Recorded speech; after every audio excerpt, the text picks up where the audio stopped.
자, 먼저 말이죠. 오늘 조선일보 칼럼을 보니까 뭐 저희가 그동안 망신이다, 대참사다 이렇게 얘기했지만 이거 사고다, 외교 사고다 이렇게 나올 정도로 말이죠. 이번 문재인의 해외 순방이 아주 큰 성과를 내지 못하고 오히려 외국으로부터 동맹이 해체되는 미국과는 그렇고 또 영국, 프랑스도 왜 저러지라는 어떤 따가운 시선을 받았습니다. 저도 그 조선일보 사설을 아침에 읽어봤습니다. 네. 상당히 강한 그런 비판 톤을 유지했는데 그 이유는 제 나름대로 분석할 때 제일 큰 게 지금 현재 북한을 비핵화, 즉 북한이 핵을 완벽하게 FFVD식으로 미국이 주장하는, 미국이 네. 바라는, 네. 미국이 지금 협상의 목표로 생각하고 있는 완벽한 핵의 폐기, 요거가 이제 목표 아니겠습니까? 그죠. 그러한 정말 엄청나게 어려운 목표를 달성하기 위해서 들고 있는 미국의 지금 무기가 두 가지가 있습니다. 하나는 종전선언이라는 게 있고 하나는 제재라는 게 있어요. 제재. 이 제재 속에는 외교적인 제재, 경제적인 제재, 군사적인 제재, 여러 가지 성격의 제재가 있는데 그 중에서도 가장 김정은한테 지금 뼈아프게 작용한 것이 상당한 수준의 경제 제재 네. 플러스 군사적 제재였어요. 그렇기 때문에 북한이 결국은 이런 국제사회의 제재 압박을 더 이상 견딜 수가 없다 해서 회담에 나온 거거든요. 네.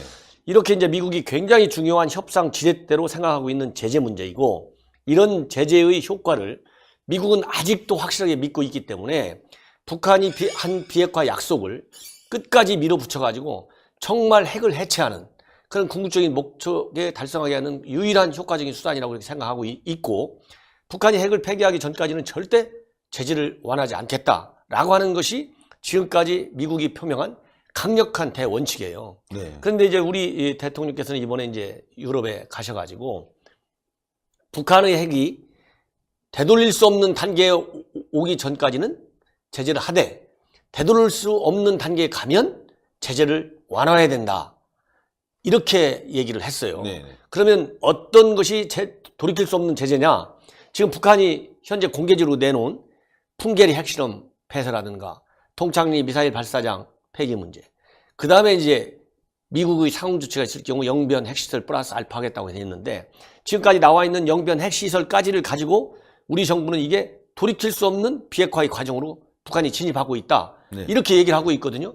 그러니까 미국이라든가 유럽에서 볼 때는 이게 아니고 지금 현재는 유엔 결의를 바탕으로 해가지고 강력하게 제재를 해가지고 핵을 포기하는 과정에 진입시키는 것이 목표인데 우리 정부는 현재 북한이 내놓은 카드만 가지고 이건 상당한 돌이킬 수 없는 비핵화를 걷고 있다.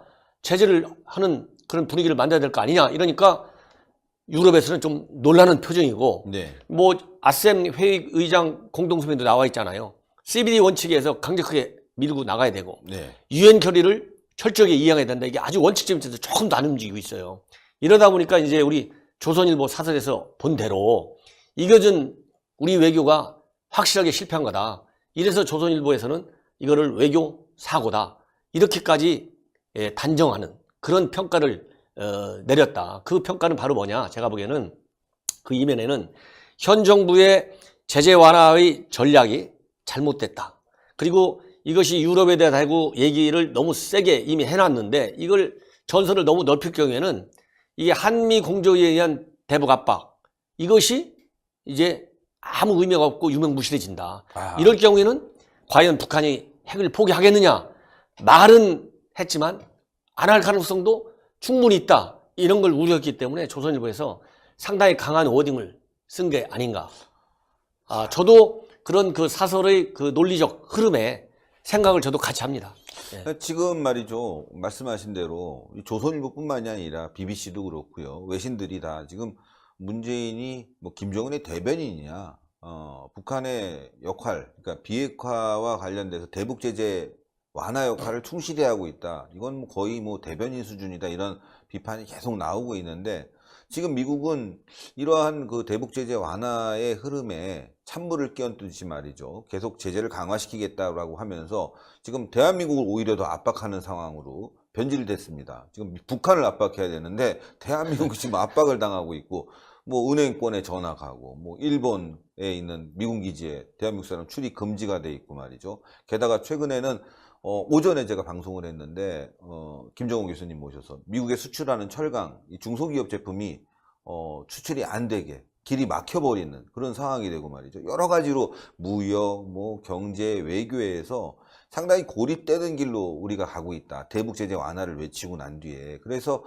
좀 전에도 말씀하셨다시피 지금 그런 미국의 기조, 이걸 흔들다 보니까 아마도 전 세계적으로 이제 미국의 입장을 아마 동맹들은 따라갈 수뿐이 없는 상황인데 바티칸에서도 이번에 만남이 순조롭게 성사될 것 같지 않은 그런 대변인 논평이 나왔다면서요. 예. 그래서 이제 두 가지를 이제 말씀을 드리자면 예. 첫 번째로도 이제 그 북한에 이런 비핵화 문제를 두고 미국이 우리한테 이제 압박을 가하는 형국으로 바뀔 수도 있다. 이런 네. 우려를 말씀하셨는데 네.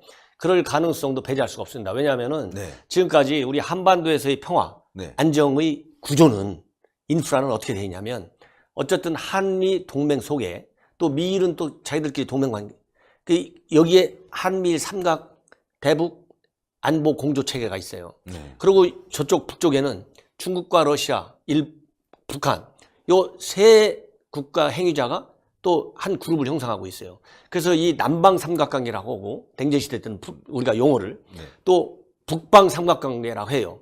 이 둘이 팽팽하게 세력 대결을 하면서 이 세력 대결로 인해서 전쟁 같은 불상사가 일어나지 않도록 강력한 억지력을 행사하는 이런 구조였었거든요. 네. 그런데 어떻게 됐든지 간에 그 외신에서도 상당한 수준의 그런 비판이 있지 않습니까? 아까 말씀하신 대로. 그렇죠. 그 정도의 비판이 올 정도로 우리가 북한의 입장과 상당히 경사되는 북한의 입장에 그러한 대북 전략을 갖고 대외적인 활동을 하다 보니까 미국이 됐던 유럽이 됐던 현재까지 나와 있는 우리 외교적인 행동과 패턴은 그렇게 돼 있어요. 왜냐하면 이미 종전선언을 가지고 우리 정부가 미국에서도 한미 정상회담을 통해서도 종전선언을 빨리 하는 것이 비핵화를 촉진시킬 수 있다. 이번에 유럽에 가서는 종전선언 얘기는 별로 안 했지만은 네. 집중적으로 제재 완화를 얘기하면서 비핵화를 견인할 수 있다. 이걸 빨리 해야 된다. 이렇게 얘기했지 않습니까? 이러다 보니까 미국이 가지고 있는 외교의 그런 그 전략적인 그 수단 이것이 작동할 수 있는 공간이 없어지는 거예요. 네. 그러다 보니까 이제 미국 입장에서 볼 때는 이거 잘못하면 옛날에 남방 삼각, 북방 삼각에서 딱 부딪혔을 때 그래도 미국이 조금 우위적인 그렇죠. 입장에서 이런 북한을 다뤄왔는데 이거 잘못하다 보면 이 남북한의 공조, 흔히 얘기하는 민족 공조인 거죠.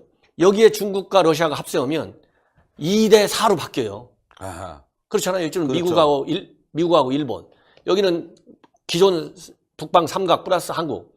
이런 모양으로 가면 미국이 가지고 있는 여러 가지 외교적인 네. 또 경제적인 측면에서도 물론이고 상당히 어려워질 수 있다. 이런 데 대해서 미국이 우려할 수밖에 없을 것이다. 그러다 보니까 여러 가지로 대외적으로는 한미 공조가 굉장히 이상 없이 움직인다고 하지만 내면적으로 이루어지는 한 건 한 건을 보면 뭔가 석연치 않은 측면이 없잖아 있거든요. 아까 얘기한 대로 금융 문제라든가 그렇죠. 뭐 여러 가지 제가 일일이 거론하지 않아도 그러다 보니까 이제 그런 얘기가 나오는 것이고 그래서 우리 정부가 그런 오해를 받지 않도록 비단 외국의 언론에서뿐만 아니라 그 외국에도 다 우리 한반도 전문가들이 있습니다. 그렇죠. 아주 평생을 북한만 다룬 사람들이 있어요. 이런 사람들은 다 자기 나름의 시각을 가지고 있지만은 오랜 경험에서 북한을 다뤄왔기 때문에 경험적으로 북한의 선의만 믿고 하는 것이 아니라 과연 북한이 가지고 있는 선의를 믿고 싶다면 이 선의가 어떤 행동으로 표출이 되는지 그렇죠. 그래갖고 그 행동을 가지고 판단하는 사람들이거든요. 이 사람들의 판단을 무시할 수가 없다. 그래서 이런 비판적인 서방 특히 미국 내에서 일어나는 조야의 그런 의견을 절대 무시하지 말아라. 저는 지금부터라도 전략의 수정이 필요하면 과감하게 해라.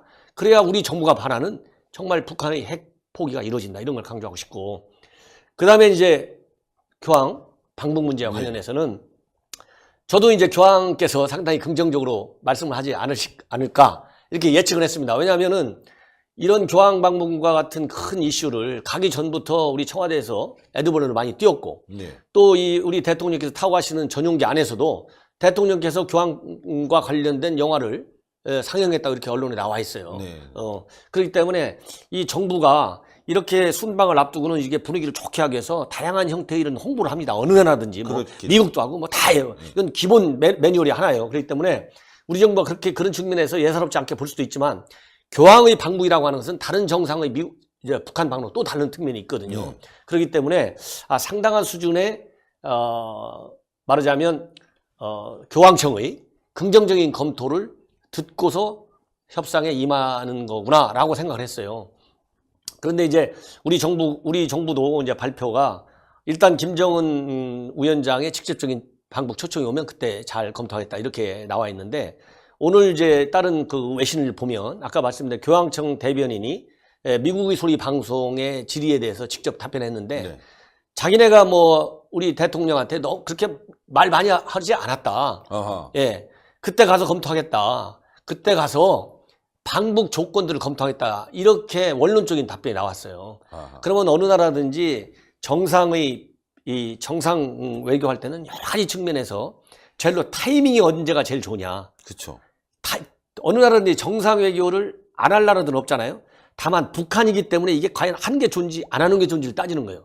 그러니까 어느 나라든지 정상회담 할 때는 어떤 타이밍에서 어떤 여건을 만든 다음에 하겠다. 이렇게 나가는 거거든요. 그래서 제가 볼 때는 이제 교황 입장에서도 어떤 타이밍 하에서 방북을 하는 것이 효과적일 것이냐. 그리고 방북을 할 적에는 과연 교황청에서 생각하는 평화의 메시지, 이 메시지 하나로 북한이 비핵화하겠느냐 말겠느냐 이런 아주 냉정한 분석이 있을 것입니다. 그래서 그렇죠. 저도 교황의 방북을 통해서 한반도의 평화하고 비핵화가 온다.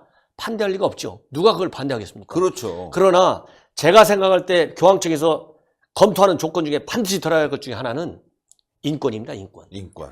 평화는 인권이 없이는 평화가 나타날 수 없어요. 왜? 지금은 전 세계가 유엔의 인권 협약을 다 가입해 있어요. 북한은 가입이 안 돼 있습니다. 그리고 북한은 세계에서 가장 인권 유린이 심한 나라로 낙인이 찍혀 있어요. 그렇죠. 몇 년 전부터 유엔 총회, 유엔 안보리에서 장관급 특별 회의가 열렸어요. 그리고 특별 유엔 형사 법정에 세워야 된다는 유엔 결의까지 나와 있는 상태예요. 이런 객관적인 팩트가 있습니다. 부인할 수 없는 아무도. 그렇기 때문에 교황의 방문은 종교의 자유, 이게 첫 번째지만은 종교의 자유를 훨씬 더 넓게 보면은 인권이다. 인권. 천부인권. 어느 누구도 침해할 수 없는 그렇죠. 인권이기 때문에 첫 번째로 교황은 북한에서의 포괄적인 인권에 대해서 반드시 언급해야 되고 그런 교황의 인권과 관련된 메시지를 김정은 위원장이 그대로 100%는 못 받아들인다 하더라도 단계적으로 받아들인다 하더라도 일단 김정은 위원장의 입에서 교황께서 염려하시는 인권 문제에 대해서 내가 전향적으로 국제 말하자면 스탠다드에 맞게 개선해 나가겠다.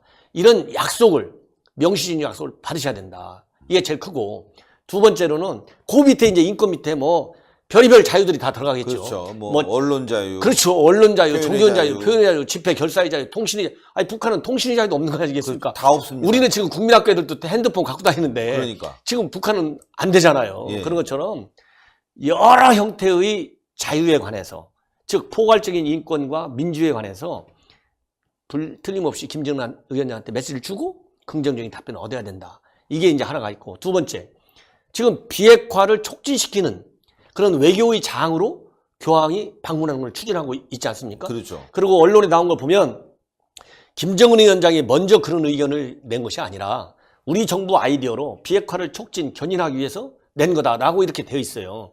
저도 우리 정부가 충분히 그건 낼 수 있다고 봅니다.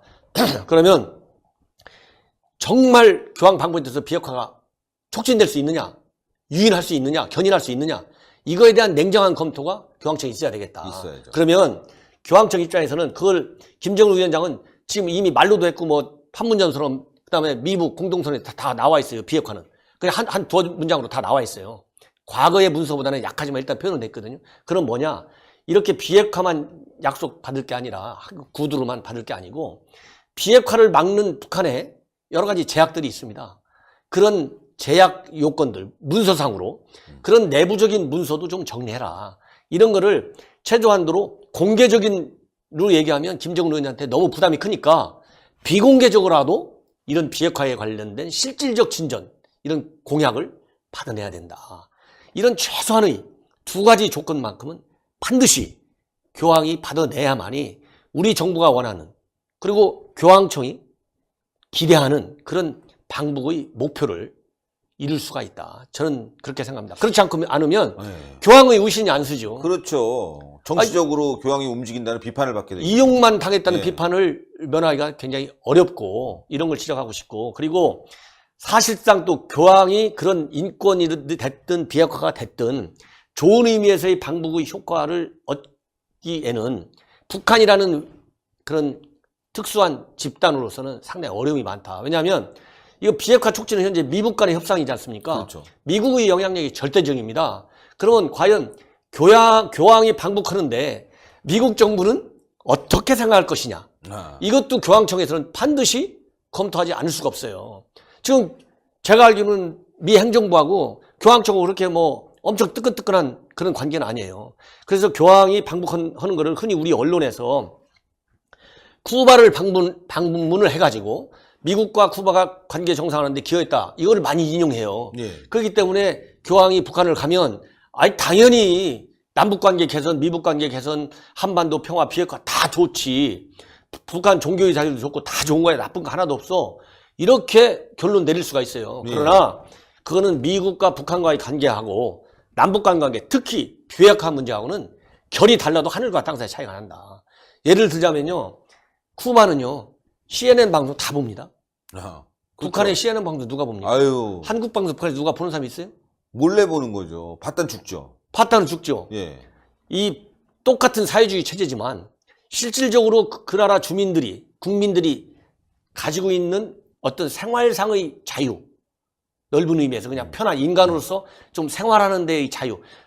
북한은 마음대로 여행도 못 가잖아요. 맞죠. 예. 여행 가다가 걸리면 다치잖아요. 거주 이전의 자유가 거주 이전의 자유가 예, 엄청나게 통제받고 있지 않습니까? 철저한 감시제도가 있고.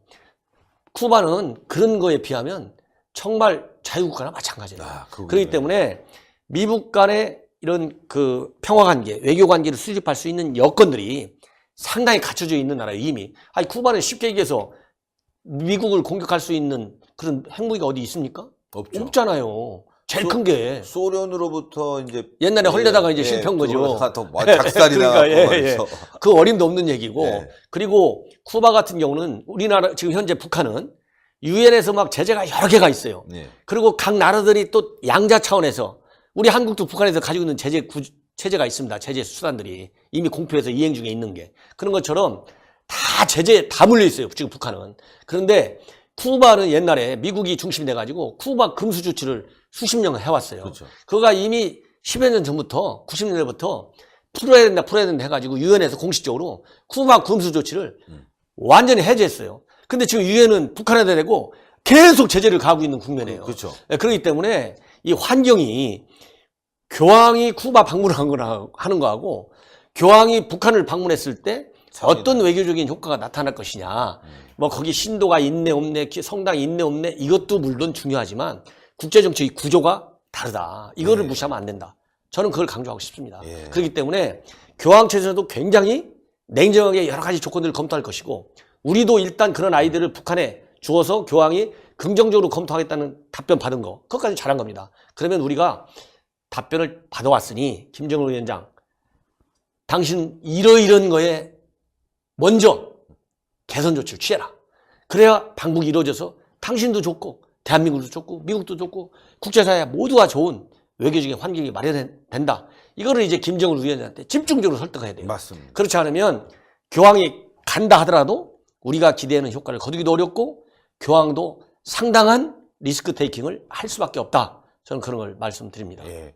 자, 이 교황 방북 문제도 여러 가지로 문제가 많고 말이죠.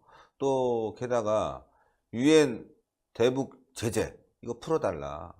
뭐 또 대북 제재 완화시켜달라. 뭐 문재인은 뭐 다니면서 계속 그 얘기를 했지만 지금 오늘 보도를 보니까 북한에 40억 달러의 호화 물품이 들어갔다. 아니 북한에 지원하고 대북 제재 푼다. 뭐 여러 가지 이제 뭐 지원책을 쓰겠다라고 하지만 그게 다 북한 주민들한테 가는 게 아니라 호화 사치품. 김정은의 한마디로 아가리로 들어간다. 이게 이제 국제사회의 따가운 시선이고 이거를 간과할 수 없지 않겠습니까? 사실. 그렇습니다. 지금 이제 제일 큰 게 뭐 우리가 시종일관 여러 번 뭐 얘기하고 지금 우리 전 언론이 우리 국민들의 관심이 이제 종전선언은 좀 어느 정도 뭐 진전이 나가는 거 같이 보이고 이제 제재에 매달리고 있구나 이렇게 다 지금 아실 거예요. 그런데 이제 제재 문제는 지금 말씀하신 대로 북한 체제의 독재성, 북한 체제의 문제는 바로 뭐냐면은 모든 그 생활 또 권력의 집중은 생활 편의 또 권력 향유 이런 것은 김정은 위원장 그 일가와 그 측근의 지도층한테 집중돼 있거든요. 그럼 이번 아침 언론을 보면 12년도에 김정은 위원장이 집권한 이후 지금까지 총 40억 불어치의 호화 사치품이 반입된 걸로 돼 있어요. 근데 이 기간은 유엔 차원의 제재가 계속 재고 있는 시기예요. 예. 제재가 있음에도 불구하고 연평균 6, 7억 달러 정도의 호화 사치품이 들어간 거예요. 예를 들자면 요즘 뭐 신문에 많이 나오고 우리 정상 외교하러 갔을 때도 벤츠 타잖아요. 방탄 차량. 마이바. 예, 마이바 뭐 롤스로이스도 있고. 롤스로이스. 이런 엄청난 그리고 이제 김정은 위원장이 또 외제 고급차를 굉장히 선호한다는 거 아니겠습니까? 스포츠카도 있다고. 예, 스포츠카도 있고. 그런 것처럼 그런 고급 외제 비싼 차. 그다음에는 이런 고급 시계. 고급 시계. 예. 그다음에 고급 화장품. 화장품. 백. 고급 양주. 아. 그다음에 고급 모피. 아. 이런 아주 그냥 앞에 고급자 붙일 수 있는 거는 집중적으로 김정은 위원장이 사들여가지고 본인의 사치 생활을 하고 있고 본인한테 충성하는 측근들한테 말하자면 나눠져가지고 북한 체제의 독재, 3대 세습 체제를 이용하는데 이 사치품을 쓰고 있는 거예요. 거기에 문제가 있는 겁니다. 그렇죠. 사치품 사다가 우리가 얘기하는 것처럼 복지, 분배 차원에서 어려운 사람들 좀 나눠주고 뭐 이래가지고 그야말로 인민들 생활을 낫게 하고 북한의 어떤 복지를 향상시키는데 조금이라도 기여한다. 그러면 그래도 덜 밉죠. 근데 그렇죠. 본인한테 다 집중되고 있어요. 이런 거가 이제 문제인 것이고, 이런 제재의 틈에도 불구하고 어떻게 이게 이루어졌느냐. 주로 이제 중국에서 이런 물건들이 거의 많이 들어가요. 예. 마냥 위장 서류, 또 위장 그런 무역상, 이런 걸 통해서 암암리에 들어가는 거거든요. 그래서 이런 것만 보더라도 중국이 제대로 유엔 제재 계획을 강력하게 이행하지 않으면 계속 구멍이 난다. 그래서 북한 마음대로 미북 회담이 됐든 남북 회담이 됐든 또 중북 회담도 마찬가지죠. 그렇죠. 김정은 자기가 가지고 있는 카드대로 마음대로 움직이려고 해서 진정한 비핵화의 길을, 진정한 핵 폐기의 길을 가는데 상당한 장애를 줄 수 있다. 이런 거가 굉장히 염려됩니다. 예. 사치품 목록을 쭉 보니까요. 뭐 롤스로이스, 뭐 벤츠, 고급 스포츠카, 뭐 아우디 R8, 뭐 이 고급 스포츠카, 뭐 페라리, 뭐 여러 가 람보르기니 뭐 여러 가지가 있다고 하는데 제일 제가 좀 신기했던 게 아주 고급 여성 속옷 이게 엄청나게 수입이 됐대요. 예. 기쁨조들한테 지금 이게 아마 가는 것 같아요. 그게 이제 제가 유축한데 예. 뭐 어쨌든 간에 김정은 위원장의 부인도 젊지 않습니까? 예. 그리고 그 악단 출신이고 예. 그리고 또 지금 김정은 위원장이 직접 하는 이 악단 이 두 개 모란봉 되셨어요. 악단. 모란봉 악단 또 예. 삼지연 관현 악단. 최근에 뭐 이 악단 시설도 또 새롭게 했다는 거 예. 아니겠습니까? 요런데 들어갔을 확률도 충분히 있다.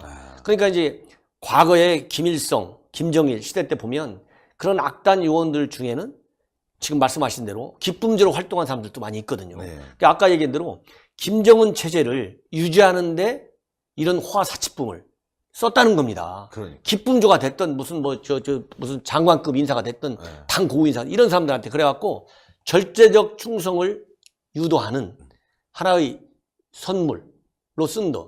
이것이 이제 문제인 것이죠. 네. 예. 북한 주민들에게 이러한 그 사치품을 사는 돈을 대신 쌀을 사들였다, 곡물을 사들였다고 하면 2배 정도 더 그래서 북한 주민들에게 돌아갈 수 있었는데 그것을 다 사치품으로 사들여서 북한 주민들은 계속 헐벗고 힘든데도 불구하고 고급 당간부하고 김정은 주변에 있는 이런 사람들만 뭐 정말 듣도 보도 못한 제품들을 쓰고 말이죠. 이러다 보니 국제사회의 대북 제재 완화라는 그 문재인의 구호가 정말 쑥스럽고 어색해질 수뿐이 없는 상황 아니겠습니까? 그렇습니다. 지금 이제 통계로 보면 현재 그 쌀 국제 가격 이런 걸로 예. 보면 아까 말씀드린 연평균 한 6, 7억 불 정도의 사치품 구입비가 나간 걸로 돼 있거든요. 그러면 북한에서 연간 한 80만 톤 정도의 쌀이 부족하다고 하는데 그 정도 돈이면은 한 부족한 쌀 양의 2배, 그렇죠. 160만 톤 정도.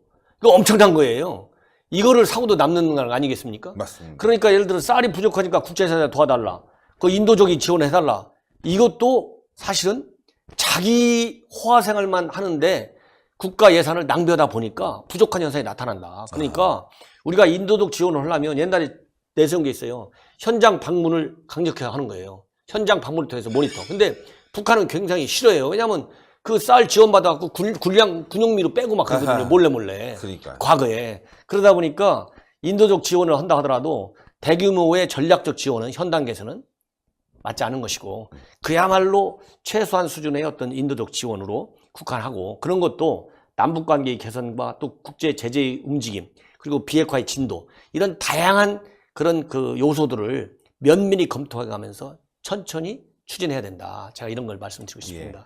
자, 이제 뭐 교황 방문도 왠지 모르는 압박을 받아서요. 우물쭈물하는 것 같고 또 이제 북한에 들어간 이 사치품이 공개돼서 김정은이 대북 제재 완화, 문재인의 대북 제재 완화 이 두 가지 인물들이 주장하는 완화가 어색하고 뻘쭘해졌는데 이제 미국과 북한이 뭐 내년 초에 만난다고 하는데 이것도 지금 불투명하게 됐어요. 굉장히 만날 수 있을 건가?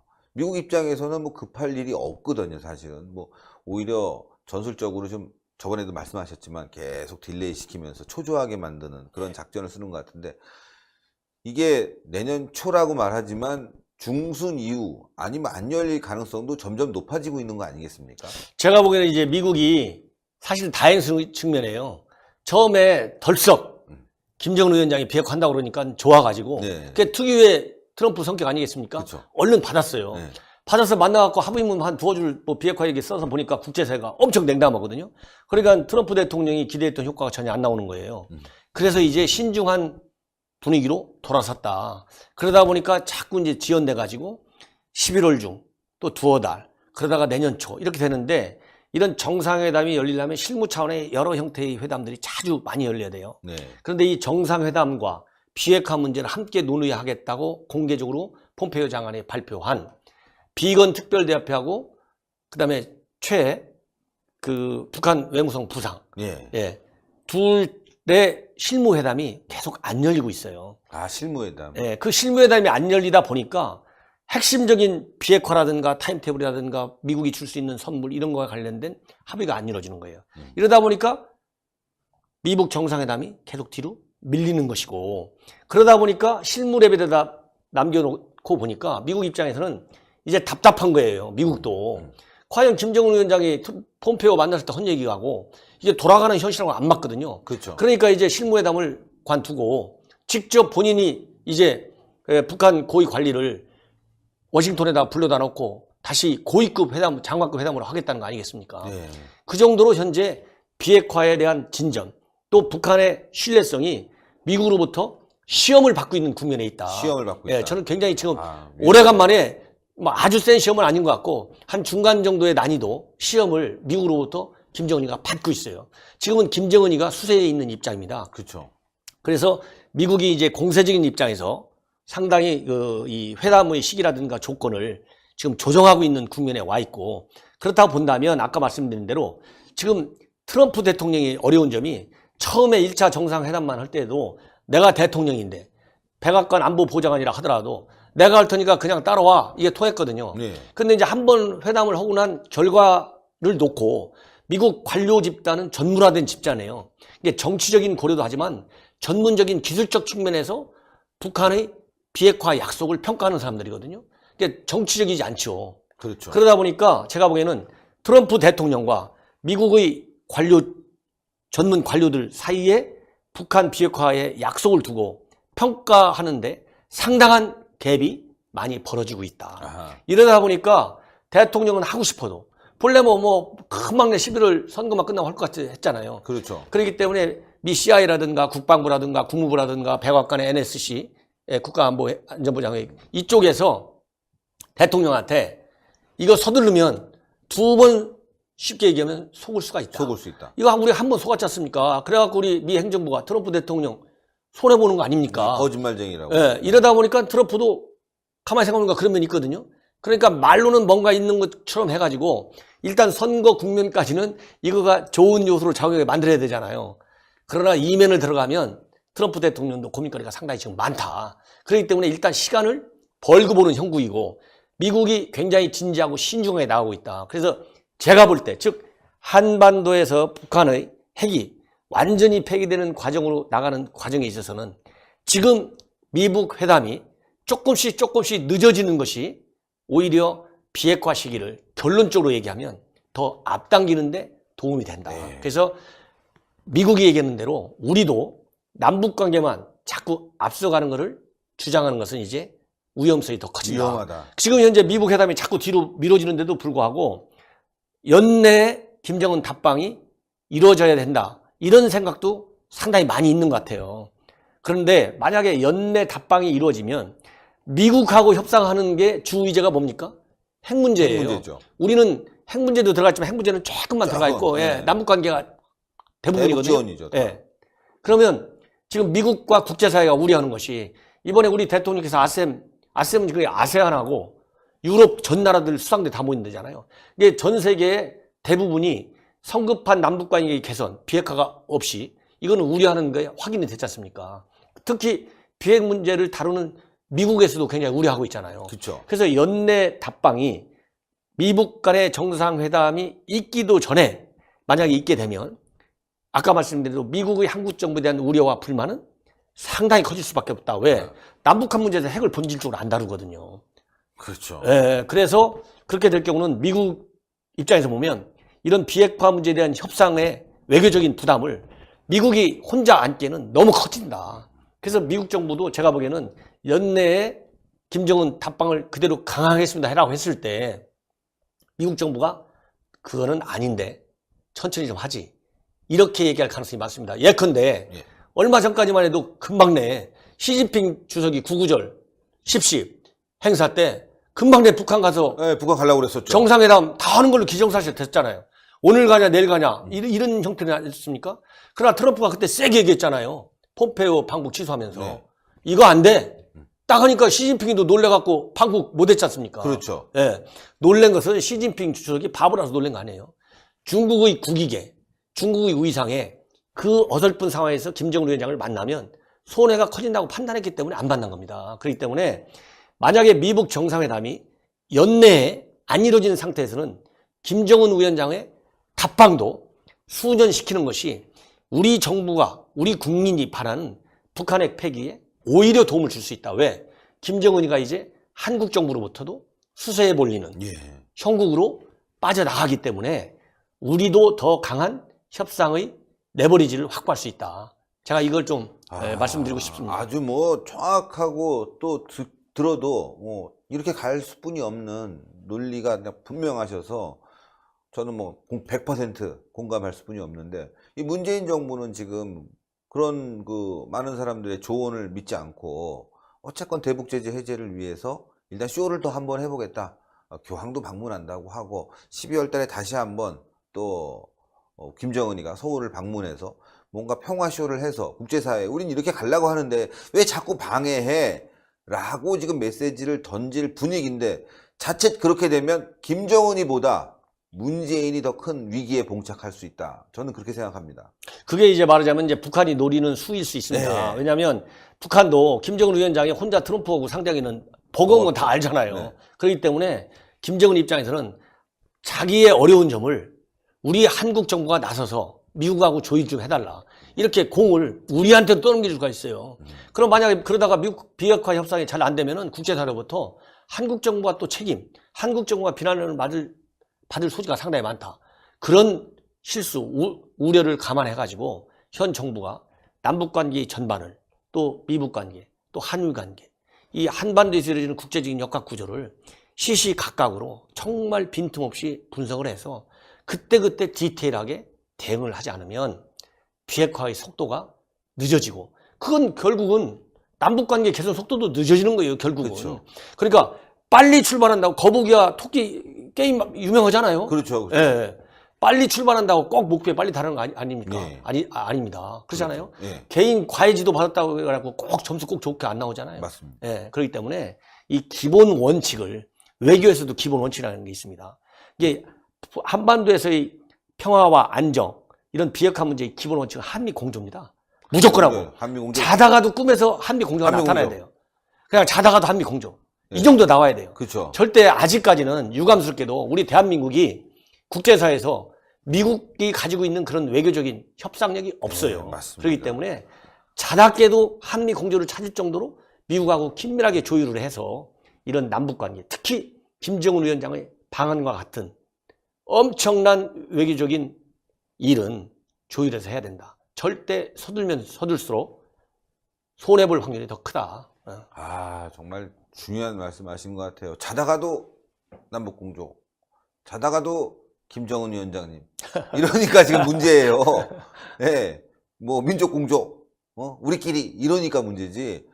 한미동맹이 굉장히 중요하고 미국과의 공조를 통해서 북한을 압박해야지만이 되는데, 그러지 않으면 우리가 놓칠 것들이 안보뿐만 아니라 경제적인 부분, 또 외교적인 부분으로 고립될 수 있는 것들이 계속 나오고 있고, 지금 전조국들이 곳곳에서 지금 터지고 있지 않습니까? 뭐 경제적인 분야, 외교적인 분야뿐만이 아니라 지금 안보적인 분야. 오늘 뉴스 보니까 좀 황당한 뉴스를 봤어요. 미국이 남북관계를 고려해서 한미군사 합동훈련 지금 보류하겠다. 그랬더니 국방부에서 아니다 하려고 그런다는데, 이게 도대체 어떻게 해석해야 될지 모르겠어요. 제가 볼 때는요, 이제 그 얘기를 답하기 위해서 네. 종전선언이라는 얘기를 다시 한번 꺼내겠습니다. 사실 이제 우리 국민들도 종전선언 얘기 그만 좀 했으면 네. 좋게 생각할 정도로 네. 너무 많이 거론이 됐어요.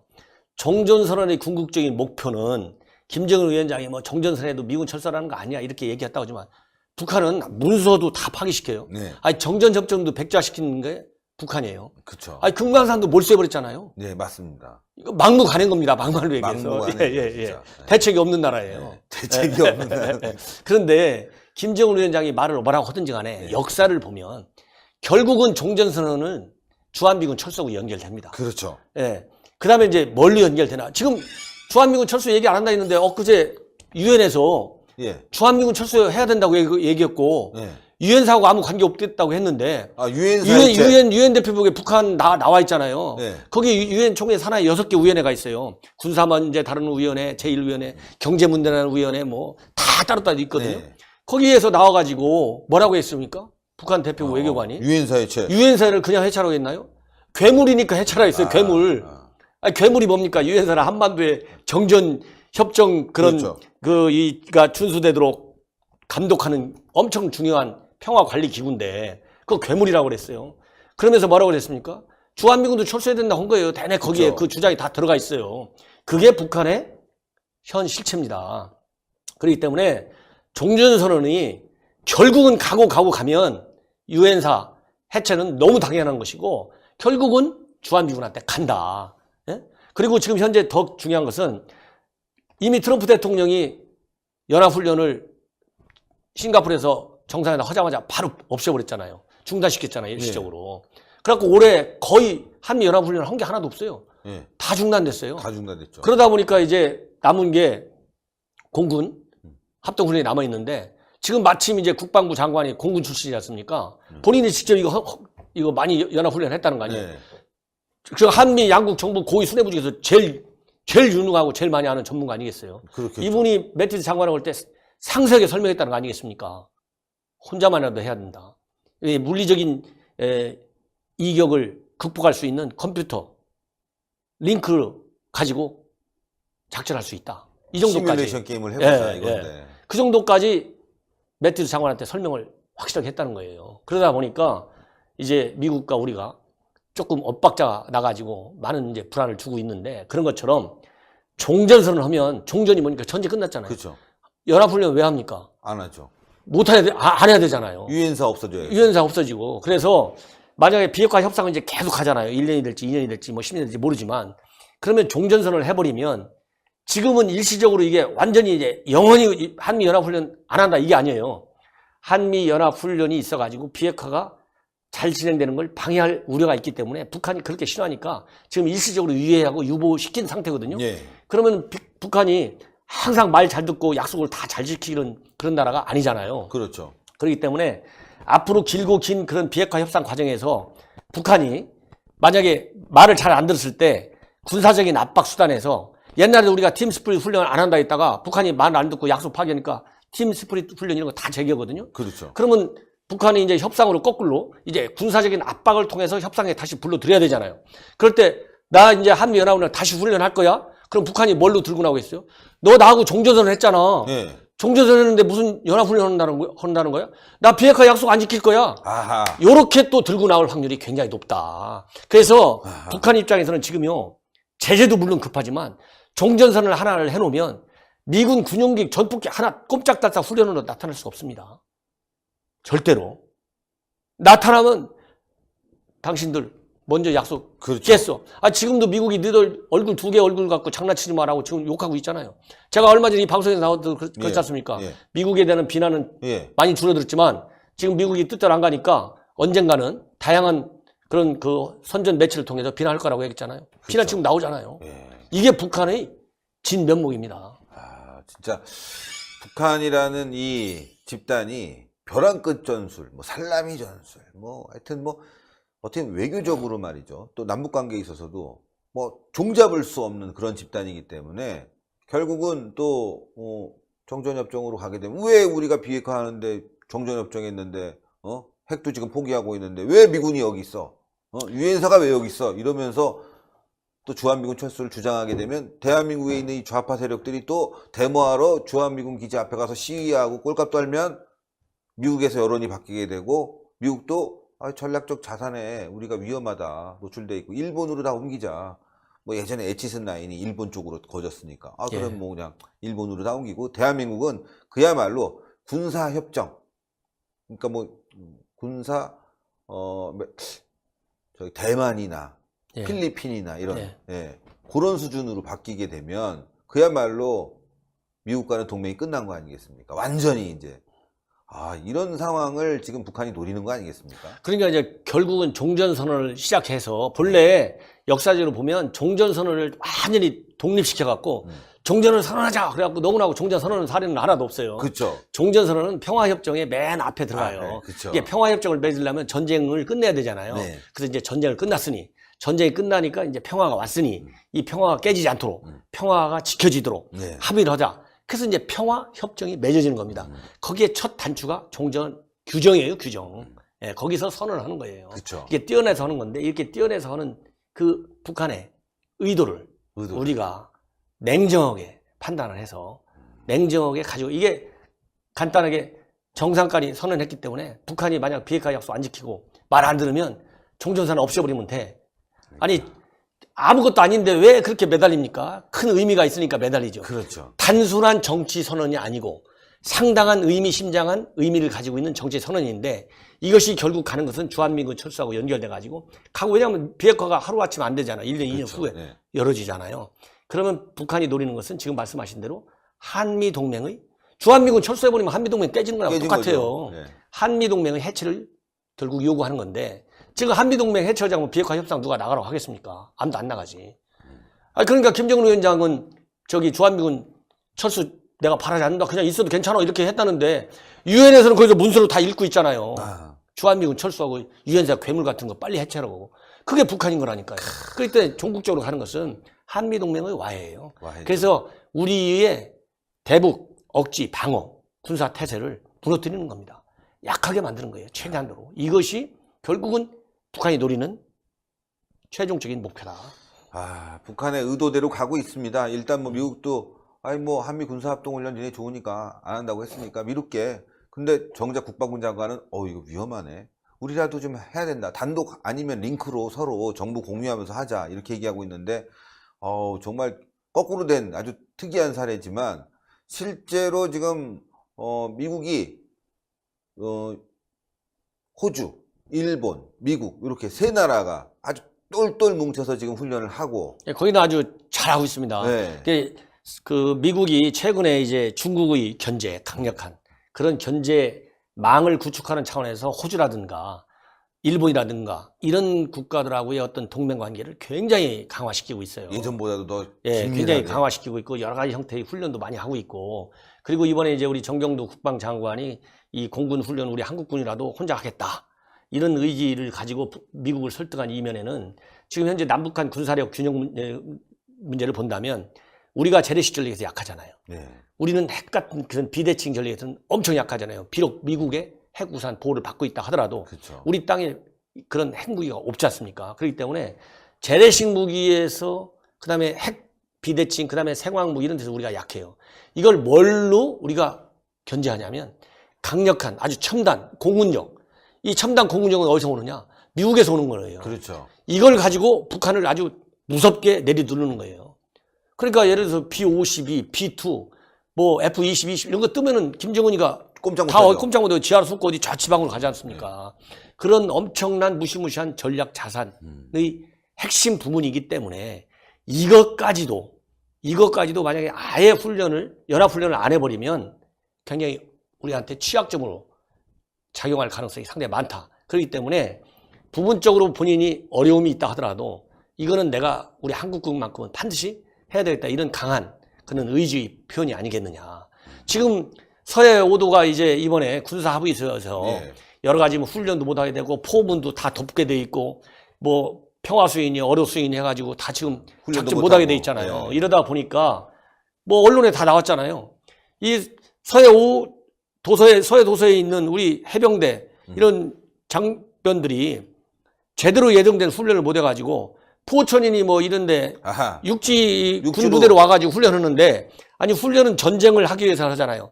그 자리에서 자기가 쓰던 무기를 갖고 훈련해야 선수가 되지. 자기가 생속에 가가지고 이거 포천이 어떻게 생겼지? 이거 맞지도 않아. 그리고 이거 해상 전투인데 그렇죠. 육지에서 이게 훈련해봐야 이게 우습네요, 이게 훈련에 이게 대북 억지 방어 태세 능력에 얼마만큼 이게 기여를 하겠냐고요. 이미 그런 어려움이 있지 않습니까? 그렇기 때문에 맞습니다. 우리가 가지고 있는 그런 상당한 우월적인 공군력 이거를 우리만의 훈련을 통해서만이라도 유지할 필요가 있지 않느냐 이런 정말 생각에서 우리만이라도 좀 해야 된다 이런 의견을 한 것 같습니다.